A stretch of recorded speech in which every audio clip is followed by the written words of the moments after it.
Aujourd'hui, je veux vous parler très simplement à propos d'être guidé par le Saint-Esprit.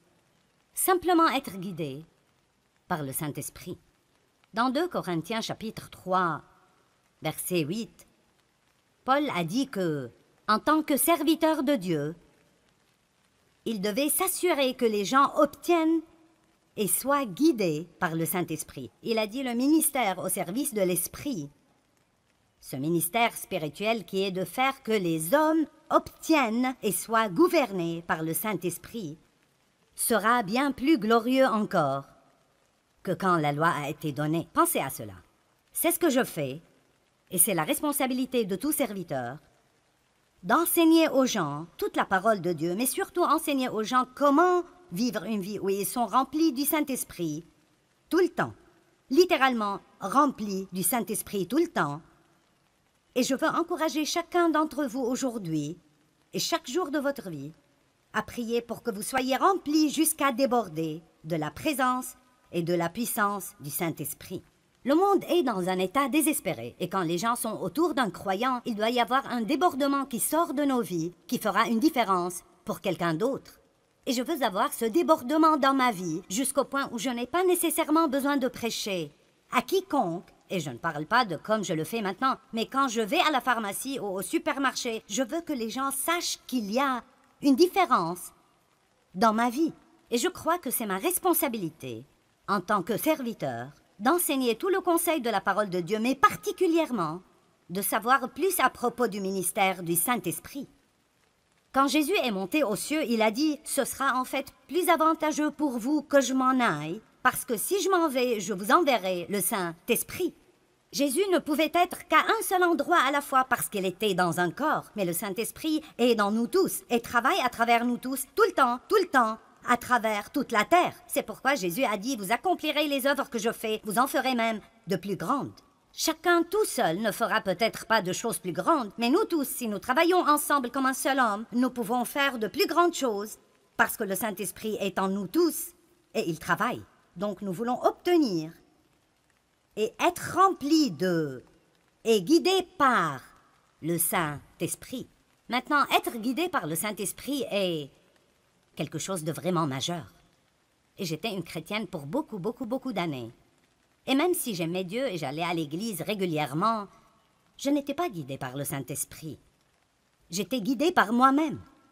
J'étais guidée par Joyce et ce que je voulais faire, et cela s'appelle la chrétienté charnelle.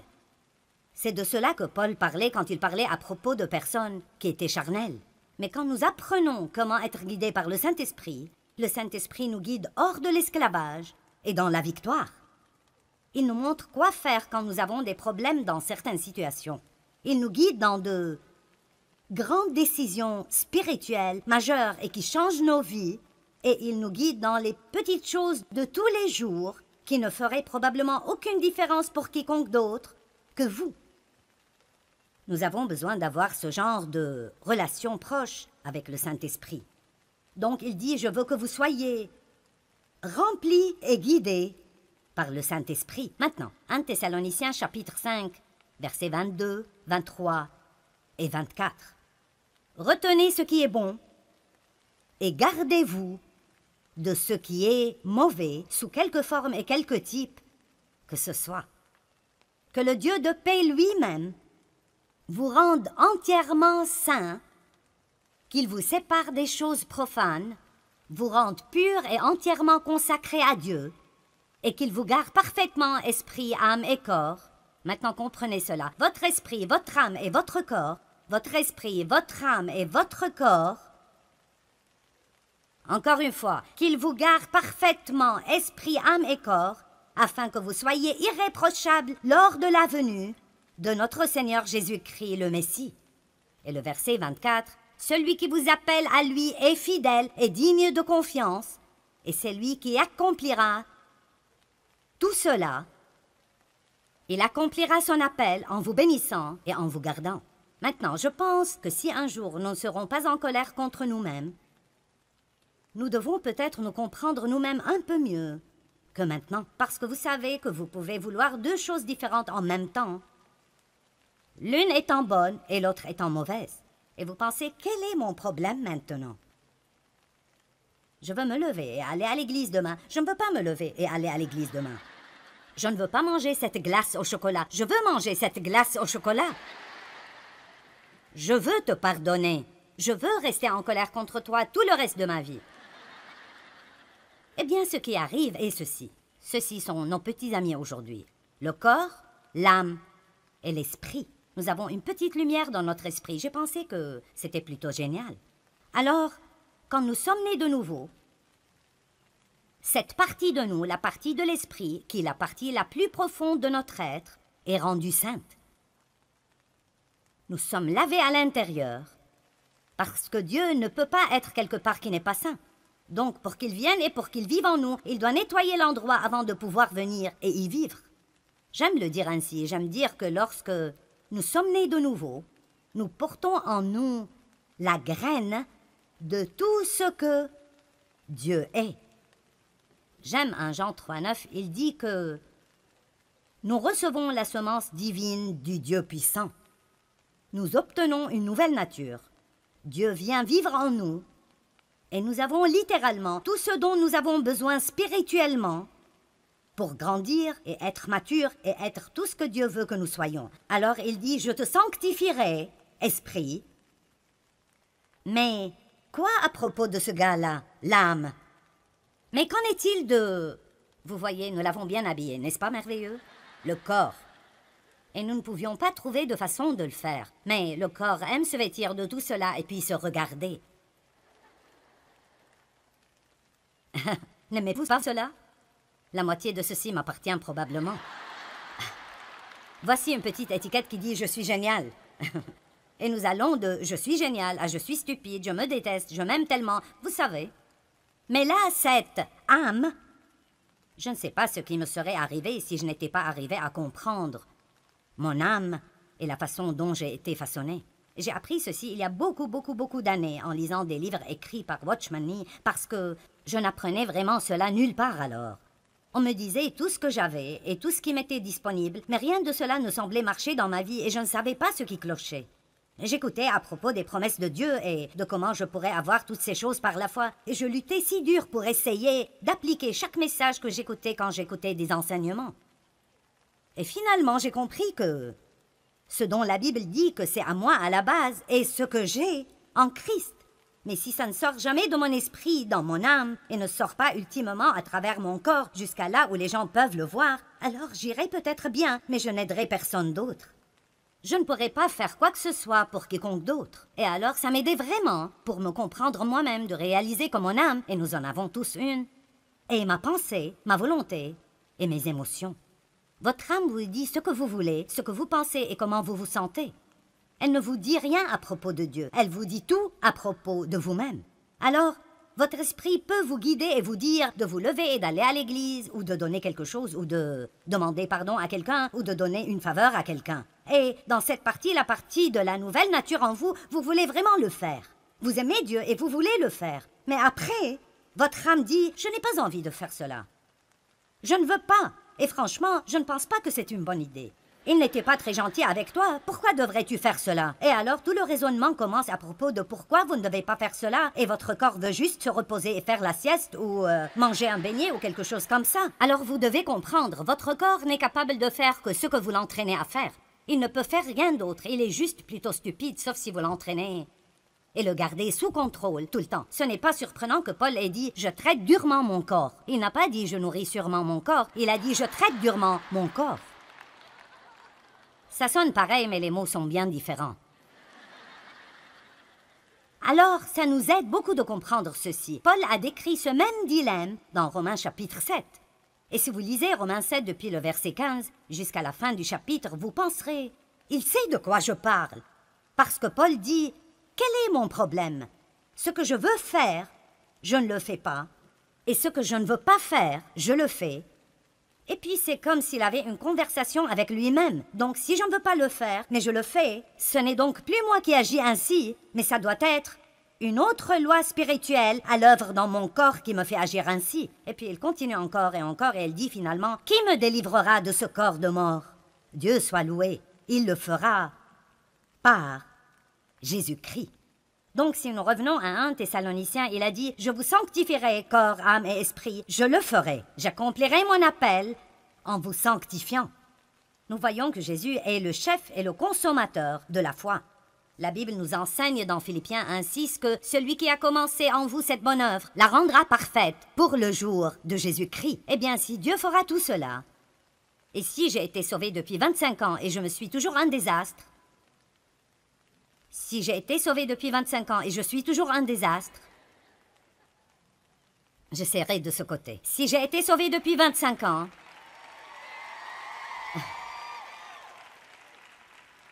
est-ce que quelqu'un sait de quoi je parle? Amen. Alors, quelque chose va mal. Donc, qu'est-ce qui cloche? Je veux dire, Dieu a promis qu'il le ferait. Mais si ça n'arrive pas, alors, quel est le problème? Eh bien, peut-être que vous ne savez pas comment vous appuyer sur la grâce de Dieu, ni comment vraiment dépendre de lui, ni comment recevoir sa grâce. Mais aussi, peut-être que nous ne coopérons pas avec et ne nous soumettons pas au Saint-Esprit. J'aime dire tout le temps que nous sommes les partenaires de Dieu. Dieu a sa part et nous avons la nôtre. Dieu ne fera pas notre part et nous ne pouvons pas faire la sienne. Amen. Dieu ne fera pas ma part et je ne veux pas faire la sienne. Et je me mettrais dans les beaux pétrins si j'essayais de faire sa part. Je veux dire, j'ai tellement essayé de changer Dave et ça n'a simplement pas marché. Amen. J'ai essayé de changer mes enfants et ça n'a pas marché non plus. Nous essayons toujours de faire des choses que nous ne pouvons pas faire, au lieu de faire ce que nous pouvons faire et de laisser Dieu faire ce que nous ne pouvons pas faire. Ça s'appelle la confiance. Dieu veut que nous jouissions de cette aventure. Alors, quelle est notre part? Vous savez, je crois que notre part est d'apprendre à laisser le Saint-Esprit nous guider. Et quand nous sentons que l'Esprit Saint nous demande de faire ou de ne pas faire quelque chose, nous ne devons pas lutter contre cela. Nous devons simplement nous abandonner au Saint-Esprit. Nous avons simplement besoin de dire « D'accord, tu es plus intelligent que moi, je suis passé par là 100 fois. Pourquoi est-ce que je continue d'insister à faire cela à ma façon et de passer par là une fois de plus? Pourquoi ne pas dire « Tu es plus intelligent que moi, que tu sais ce que tu fais » et simplement abandonner? Mais nous sommes un peu têtus parfois. Ne sommes-nous pas un peu têtus parfois? Peut-être que ce n'est personne d'entre vous, mais je sais que je le suis. Le Saint-Esprit est l'agent de sanctification, et quand la Bible parle de la sanctification, même si nous sommes déjà sanctifiés dans l'Esprit, il parle de notre sanctification totale. Totale. En d'autres termes, Dieu veut, je le dirais de cette façon, il ne veut pas juste être gardé dans cette boîte spirituelle. Il ne veut pas juste vivre dans cette petite boîte spirituelle où nous le laissons sortir le dimanche matin pendant 45 minutes et puis nous partons et le reste de la semaine, nous avons un autocollant sur notre voiture et une croix autour du cou, mais nous faisons exactement ce que nous voulons tout le temps. Ce n'est pas le but de Dieu pour nos vies.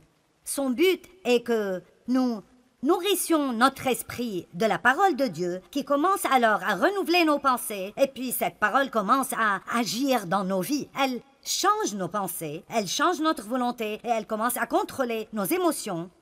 Mais cela n'arrive pas sans que nous disions « Oui Seigneur, c'est ce que je veux dans ma vie ». Vous savez quoi? Dieu est un gentilhomme et il ne nous obligera pas à faire quoi que ce soit. Nous devons le vouloir.